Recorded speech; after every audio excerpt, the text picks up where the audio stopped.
है तो फिर दोबारा होगा, ठीक है। या वो जो साइकिल है लाइफ में चलता रहेगा और वो सबका एकोमलेशन रिजल्ट एक साथ बुढ़ापे में आके आपको ठोक देगा, ठीक है। मतलब सभी का हिसाब होगा और फाइनली आप देखोगे कि आप ह्यूज पनिशमेंट में आप जा रहे हो, ठीक है। तो इसीलिए, और जब आकाश में गुरु चांडाल लगेगा तब तक आपके जीवन में बवंडर होगा। जैसे किसी का कुंडली में श्रापित है और जब आकाश में श्रापित लगता है तो उनका ज़िंदगी में वो टाइम पीरियड बहुत सारा बवंडर होता है उसमें, ठीक है। Uncontrolled events in the life, and वो कई प्रकार के हो सकते हैं। धन हानि, प्राण पीड़ा, मान सम्मान का हानि, धोखा, फरेब, झूठ, और अच्छे अपने लोग ही सब कुछ प्रॉब्लम करके रख देते हैं। And you just not able to believe somebody कि मैं किसे विश्वास करूं और किसके साथ रहूं, किसके साथ जाऊं, किसको या इसे विश्वास कर। एक मिनट अपने आप के ऊपर डाउट होना या दूसरे के ऊपर डाउट हो जाना, तो फिर आदमी का ज़िंदगी जीना दुश्वार हो जाता है। पंचम में राहु उच्च का बैठा हुआ है और मकर राशि, ठीक है ना। तो ऐसे कंडीशन पे speculation is good, no doubt, लेकिन ये बहुत बड़ा भयंकर रूप में धोखा भी कर देता है। मतलब स्पेकुलेशन में या कोई भी निर्णय लेने में, जैसे आपके मन में एक तो बताएगा कि हाँ और फंसाओ, और जब सारा फंसे तो ठीक टाइम में मतलब आपको झटका दे देगा। कंट्रोल, जो हमारे अंदर जो लोभ है वो अनकंट्रोल। और देखिए, गुरु चांडाल में हम लोग क्यों मना करते हैं कि भाई स्पेकुलेशन, शेयर सट्टा लॉटरी जो हमें इतना 100% इन्वॉल्व नहीं होना है। अब आदत है या आवश्यकता है, कर लिए ठीक है, लेकिन ऑन सडन वो क्या करता है ना कि analysis of market and analysis of situation, इसमें कमी करता है, ठीक है। और जब तक ये गुरु चांडाल जिसके कुंडली में है इसको शांति नहीं करते हैं और इस प्रकार का स्पेकुलेशन एंड शेयर सट्टा में आप घुसते हो तो अचानक आपके ज़िंदगी में उस लेवल पे ला के रख देगा जहाँ लाइफ लॉन्ग का कमाई एक साथ में जीरो हो सकता है। नहीं सकते ऐसा मत बोलिए, निकल नहीं सकते ऐसा मत बोलिए, निकल सब सकते हैं। आप देखियो, आप समझो, पहले आप जो भी शेयर सट्टा लॉटरी जुआ करते हो, स्पेकुलेशन करते हो, या जो कुछ भी इन्वेस्टमेंट करते हो, किसके माध्यम से? Through your mind. पूरा गेम माइंड का है ना। ये यहाँ आपका माइंड जितना साउंड रहेगा, जितना स्मूथ रहेगा, जितना स्टेबल रहेगा, आपका डिसीजन उतना स्ट्रांग एंड स्टेबल होगा। अगर अनस्टेबल है तो नहीं होगा। ध्यान यही है कि सबसे पहला यू नीड कि आप विपासना वगैरह बोल रहे हो, एकदम सही है। विपासना का एक लिमिट है कि इतना देर, इतना कंडीशन तक आप जैसे विपासना गए and you control your mind and you know her condition में कैसे समता में रहना है, प्रज्ञा में रहना है, ठीक है। लेकिन इंटरनल एनर्जी आपको कहाँ ठेल रहा है? इंटरनल एनर्जी आपका unstable of mind and breathing disorder के ऊपर लेके जाता है, ठीक है। तो इसीलिए इंटरनल एनर्जी को ठीक करना है प्लस विपासना करना है। और इंटरनल एनर्जी जब आप ठीक कर देते हो तो जैसे एक बड़ा सा खड्डा है, वो जब तक नहीं पाटते हो, उसको जब तक उसका रिकवरी नहीं करते हो, तब तक आपको कुछ भी करो वो रिजल्ट आपको नहीं देगा। Vipassana is the case of upper mind, ठीक है।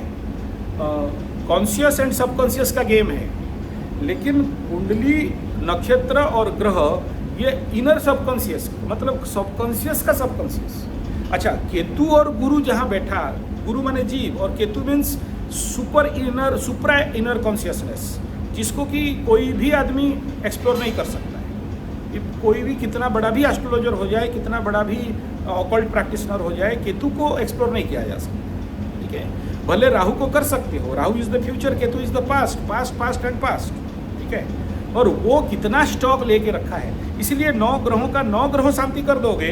Ketu is a headless planet, और ये अगर गुरु चांडाल बनाता है, इसको शांति करना 1 बार 2 बार 3 बार में इतना आसान बनता नहीं है, क्योंकि आप सबको समझ सकते हो, केतु को नहीं समझ सकते, और कोई भी नहीं समझा आज तक। तो इसीलिए आपके हाथ में क्या है, हो सकता है 1 बार लगे, जैसे 1 बार विपासना, 2 बार विपासना, 5 बार विपासना। ऐसे ही ये जो नवग्रह शांति और गुरु चांडाल का शांति और कुंडली में पड़े इस प्रकार का योग का शांति, ये अगर इसको नहीं करते हैं, कुछ नहीं, जिंदगी जीते हो, जी रहे हो, लेकिन नहीं करते हो तो सबसे बड़ा इजिकल टू वो है सेल्फ डिस्ट्रक्शन। खुद से, खुद का निर्णय के कारण खुद का विनाश, ठीक है। आप नेट में ढूंढना कि how the snake eat itself, how snake kill itself, सांप कैसे अपने आप को खा जाता है, ठीक है ना। जब उसको भूख लगता है ना तो अपने आप को भी खा जाता है। तो एक तरफ कालसर्प योग है कुंडली में, और एक तरफ अगर गुरु चांडाल है तो उसमें व्यक्ति अपना ही स्लो प्रोसेस में, उसको पता नहीं चलता है कि मैं अपना नुकसान के रास्ते पे चल रहा हूँ। तो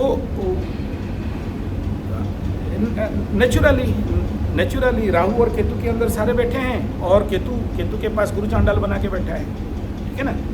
तो ऐसे कंडीशन पे ये एनर्जी लेवल में होता है, कोई फिजिकल आउटसोर्स में नहीं होता है कि आपको दिखाई देगा कोई चीज़। और ऐसा लोग समझ नहीं, मेन इंपॉर्टेंट फैक्टर क्या है, समझ नहीं पाना, ठीक है। तो समझ नहीं पाने के कारण ही जिंदगी में प्रॉब्लम है। अगर इसको कोई समझा दे आदमी और ये एक बार स्वीकार करके समझ जाए तो फिर कोई प्रॉब्लम नहीं। तो this kind of people they need कि मुझे कोई समझाए, और अगर उसको ज़िंदगी में राइट एडवाइज़र मिल गया तो सेव हो जाएगा। Advisor in the mean of guru, ठीक है, वो जो उसके कुंडली के इवेंट्स को माइक्रो लेवल पे समझ पाए और उसको एडवाइस कर पाए, ठीक है।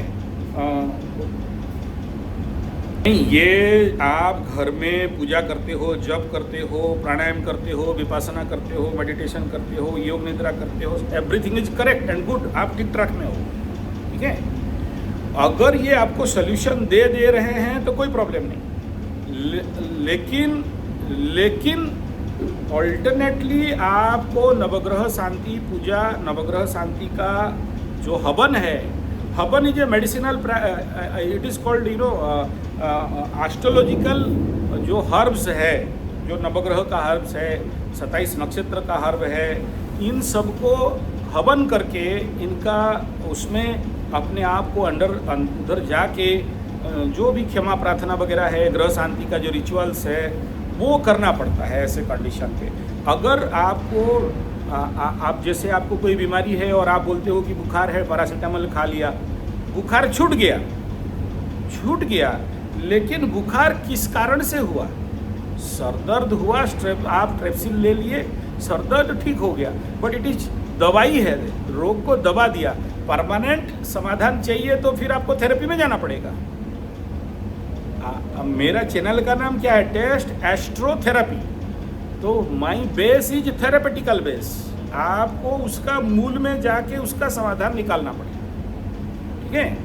जब तक वो कंप्लीट निवारण नहीं करते हैं वो तब तक आपको लाइफ में छुटकारा नहीं मिलने वाला। ऐसे ही दवाई ववाई लेके जब आप बीमारी को कुछ देर तक ठीक कर सकते हो, विपासना कर सकते हो, योग निद्रा कर सकते हो, ध्यान कर सकते हो, प्राणायाम कर सकते हो, घर में रेगुलर कोई पूजा पाठ कर सकते हो, ये सब है टेम्पररी ट्रीटमेंट, परमानेंट इलाज नहीं है।